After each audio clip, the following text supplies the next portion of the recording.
రాష్ట్రంలో వాడి వేడి చర్చ నడుస్తూ ఉంది రాజకీయాల గురించి, అలాగే ఈ బెట్టింగ్ యాప్స్ గురించి. సినిమా వల్ల బూతు పురాణం కూడా నడుస్తూ ఉంది.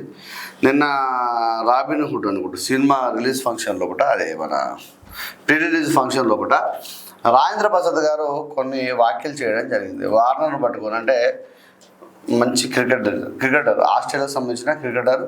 ఈ దేశంలో కూడా వార్నర్కు మంచి ఫ్యాన్స్ ఉన్నారు.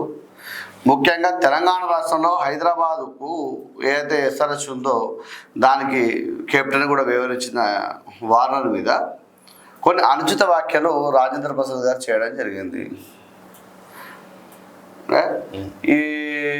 ఇటువంటి వ్యాఖ్యలైనా రాజేంద్ర ప్రసాద్ గారు ఆయన వయసుకు తగ్గట్టుగా మాట్లాడాల్సిన అవసరం ఉంటుంది. ఎందుకంటే ఆయన మనకు అతిథిని తెలుగు వచ్చేదంటే ఇంకా వేరే ఉండి ముచ్చట. ఆయన తెలుగు రాదు కాబట్టి పాపం ఈయన ఏమన్నాడో తెలియక ఆయన నవ్వుతూ ఉన్నాడు.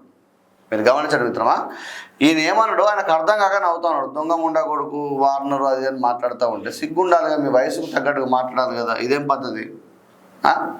ఒక అతిథికి ఇచ్చే గౌరవం అదేనా? ఈ మధ్యలో సినిమా వల్ల బూతు పురాణం కూడా ఎక్కువ అవుతుంది. సాయంత్రం లైవ్ ఉంటుంది, చూడండి మిత్రులారా.